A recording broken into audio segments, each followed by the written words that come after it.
Hey everybody, this is Matt. I'm making a new Heroclix video. I just got done making my video about what I got in the mail this week. I want to make another video talking about what I traded for this week. Last week I played with some friends and I traded for some new X-Men figures. So I want to show off those new figures and talk about them some. So let's just get into it. This is Emma Frost. Let's look at her card first off. Let's look at her card. She has Generation X, Hellfire Club, Hellions, and X-Men keyword. I like the X-Men keyword. I probably wouldn't play the rest. All the non-prime versions in the set have this one trait. It's an optional trait you can pay 5 points for. Whenever they would be KO'd, you can replace them with the prime version on their last click, and then they can't be healed up. So basically, it gives them like an extra click of life if you want to play 5 points for it. Otherwise, okay, she also has this special damage ability. Teaching the next generation, Emma Frost can use Perplex. When she does, you may instead choose a combat value other than damage and modify that value on each friendly character that shares the keyword with her within a range, regardless of line of fire. So she has 5 range, meaning that you could choose range, speed, attack, or defense. And any friendly characters with any of these keywords would get that within 5 range. That's pretty cool. That means like if she's right here, 5 squares away, she can target this person. 5 squares away, she can target this person. 5 squares away, she can target this person. You know, and 5 squares in front of her, she can target them too. So that's a really nice perplex. It means she's definitely more utility based, or early on at least. She's 80 points. She has a special perplex right there, 5 range. Starts out with mind control and super senses. Okay. Keeps that up. About the same stuff. Keeps it up. Very consistent dial so far.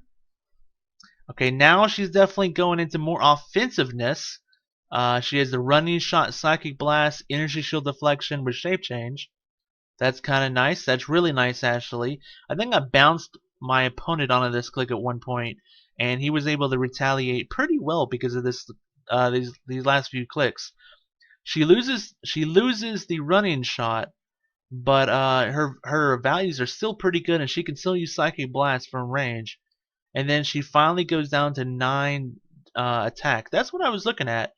Her attack values are really nice actually. 10, 10, 10, 11, 10, 9. Only 1 9. 6 clicks of life for 80 points. That shape change will help her out definitely with the energy shield deflection. She'll be hard to hit from range. I like the later part of her dial better than the first part of her dial, but that's because I'm a more offensive player. Definitely with the mind control, she may be taking damage anyways, and then her perplex is really nice. She's a nice utilitarian piece that can actually end up being a secondary attacker as well. So I like that. Now we have some cool stuff to look at. We have some clicks effects stuff to look at. So let's just look at Storm's card before we get into it. Storm has Deity, Morlocks, Ruler, and X-Men. Now the Morlocks part is cool. There's a few little Morlocks in the set, but you know they didn't give us a Marrow, they didn't give us a Callisto. They really missed out on giving us some cool Morlocks we really needed. And I normally just use this for X-Men keyword. She has a trait, Wins the Hold You villain. So this affects her clicks effects marker. Basically, if she targets opposing characters and hits them, she can put the Cyclone marker, which is this thingy right here. She can put that underneath them, and if they do any action where they have to move or anything, they have to break away, and they don't automatically break away, and they're dealt 1 damage at the end of the turn. Now, if they successfully break away, you remove the Cyclone marker. It's okay.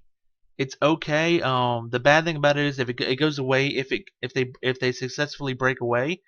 So it means, you know, it may not have any effect at all underneath them, but it is a nice free effect that could maybe deal 1 damage to them. I wish it dealt 1 penetrating or 1 unavoidable, because anybody with toughness or invulnerability or invincible or impervious is just going to shrug off the damage. I guess it's nice where they still have to break away even if they could automatically break away, but there's a lot of things like plasticity and hypersonic speed that will increase the chances for them to break away anyways. So I don't know if it's the coolest effect ever, but it's okay. It's free, I guess. She also has yeah, attack special power called Thunder and Lightning. She can use Energy Explosion if both Storm and all targets her ranged attacks are. If her and her targets are outdoors, she can use Precision Strike. So that's really nice. That'll help her get past Mastermind or Super Senses and at least do 1 damage for the Energy Explosion splash damage. So that's nice. And that's about it special wise. Let's look at her let's look at her sculpt. This is just like the common one, only it's silver and gold instead of black and gold. Again, the sculpt is very fragile, very flimsy. She can bend, and it's very hard to get her back in the right position. She's 90 points, so she's definitely a little bit more expensive than the common one. She's flying 6 range double target. The double target is important. I don't even have her on her first click. My apologies. Her, the double target is nice for the energy explosion, which she starts out with. She has that running shot, that's energy explosion, leadership. The leadership's actually useful because she's 90 points and she can be clearing off tokens off of some of the cheaper X-Men in a sealed event. Energy shield deflection makes her flimsy, but hard to hit too. So you park her in stealth and she'll have a 20 defense. That'll be pretty decent, I guess. 1 click into it, she loses her running shot, which is unfortunate. I hate when it goes like that, and it because she doesn't have willpower, she will likely be pushing onto this click, and once she pushes onto this click, it's going to be hard to continue dealing damage. Thankfully, she has a 6 range to make up for that, but it's just going to be hard to move around when you don't have move and attack. Then she clicks onto this where she gains the running shot back, which I don't really understand why they would do running shot, force flash, running shot, running shot. I don't like dolls like that are just weird for weird purposes. But so she lost her special energy explosion, but now she just has regular energy explosion. And now she has willpower, which is nice because that means she can just continue the running shot, running shot, running shot. Cool stuff going. Her attack value is really stable. Very similar click right there, willpower. Right when I say that, she goes down to 9 attack. But she is a ranged combat expert that will make up for that. So you can bump up the attack or bump up the damage or both of them. So that's nice. And she's gone back to energy shield deflection. And she no longer has running shot. Okay, it's okay, I guess. Last click, same as the one before it, basically. I kind of like her doll. She doesn't. I think there's definitely been stronger storms in the past, but a lot of the storms in the past, they're like 100 to 140 points, So this is a 90-point storm that has X-Man team ability that can maybe even heal up somebody or be healed up herself. So, she's not the worst in the world. I don't know if she'd be an auto, like, I'd put her on every team, but, she's interesting, especially with the clicks effects, where she can, put that under them and make them break away or they dealt damage. I tell you one combo with that would be maybe if you put one of your own dudes with plasticity near the opponent that has this underneath them, then it would make it harder for them to break away and they'd have to break away. So maybe it'd be easier to deal them damage, but you would definitely need some outwit to like turn off invulnerability and toughness and stuff like that. And then the last figure we're going to look at is Professor X. I'm happy to get him. Professor X, you got to have Professor X if you're an X-Men fan. Shi'ar and X-Men keywords. He has his trait, which is really, really long. I'm not going to read it all because it's kind of weird. But basically, he can use Outwit normally. And he has a 10 range, so that's really amazing. Or you can give him a power action and he can use Outwit, but he doesn't require line of fire. That means he can see through walls, see through players, see through everything. He doesn't need line of fire. Just anybody within 10 squares he can Outwit if you give him a power action.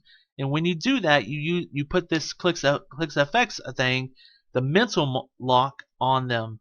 And wherever they go, it's going to stay on them. And that power that he outwitted will stay outwitted.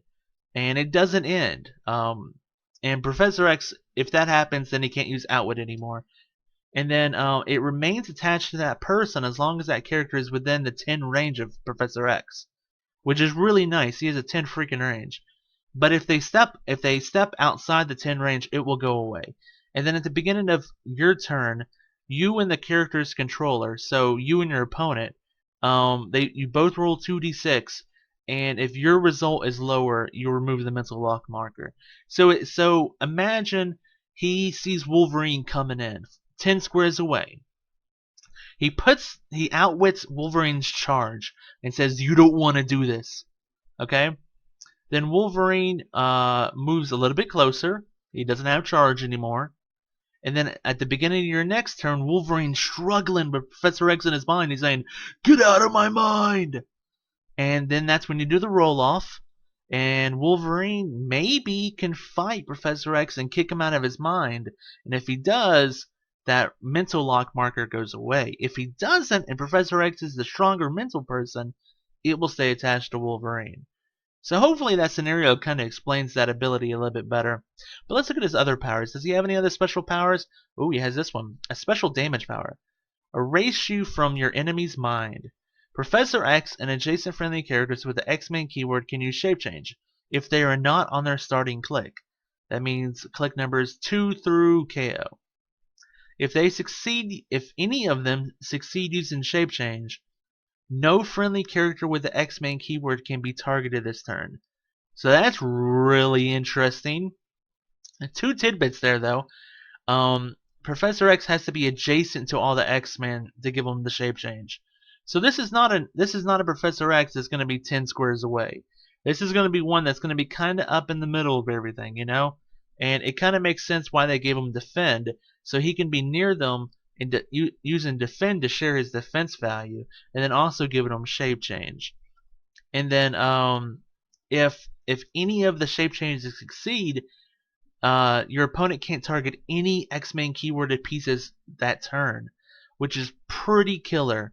Really, really nice. Again, it's only on a 5 or 6 the shape change succeeds, but it's still a nice ability. Let's look at Professor X's dial. He's only 70 points, so he is a little bit cheaper. You have the Professor X on his wheelchair going, "I'm gonna get you in the mind," basically. That 10 range, though, that 10 range is absolutely nutso. Absolutely nutso.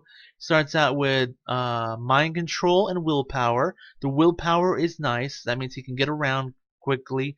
He's going to need it with only 6 range, too.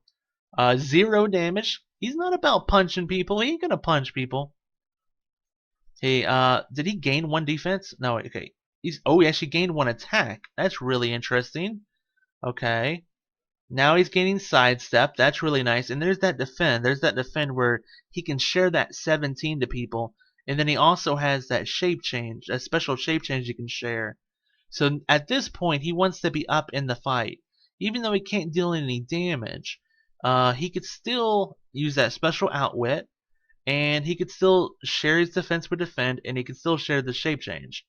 So that's really nice. Ooh, 18 defend. Ooh, and it looks like he only has 4 clicks of life. But that last click, sharing that 18 and the shape change and a possible mega outwit from 10 squares away. Oh man, that's just going to be brutal. I think this is a piece I would love to try out in the future. I just think it's really interesting, especially with the mental lock marker. I think it's really cool. I actually faced one in an event, and it was really strong. It was really, really strong. I had a lot of trouble against it.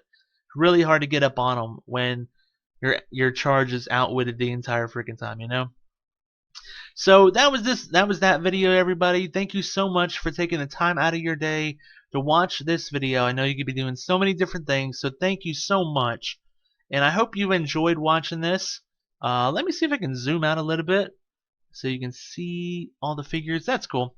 And I hope you have a fantastic day, everybody. Thank you so much for watching. Bye-bye.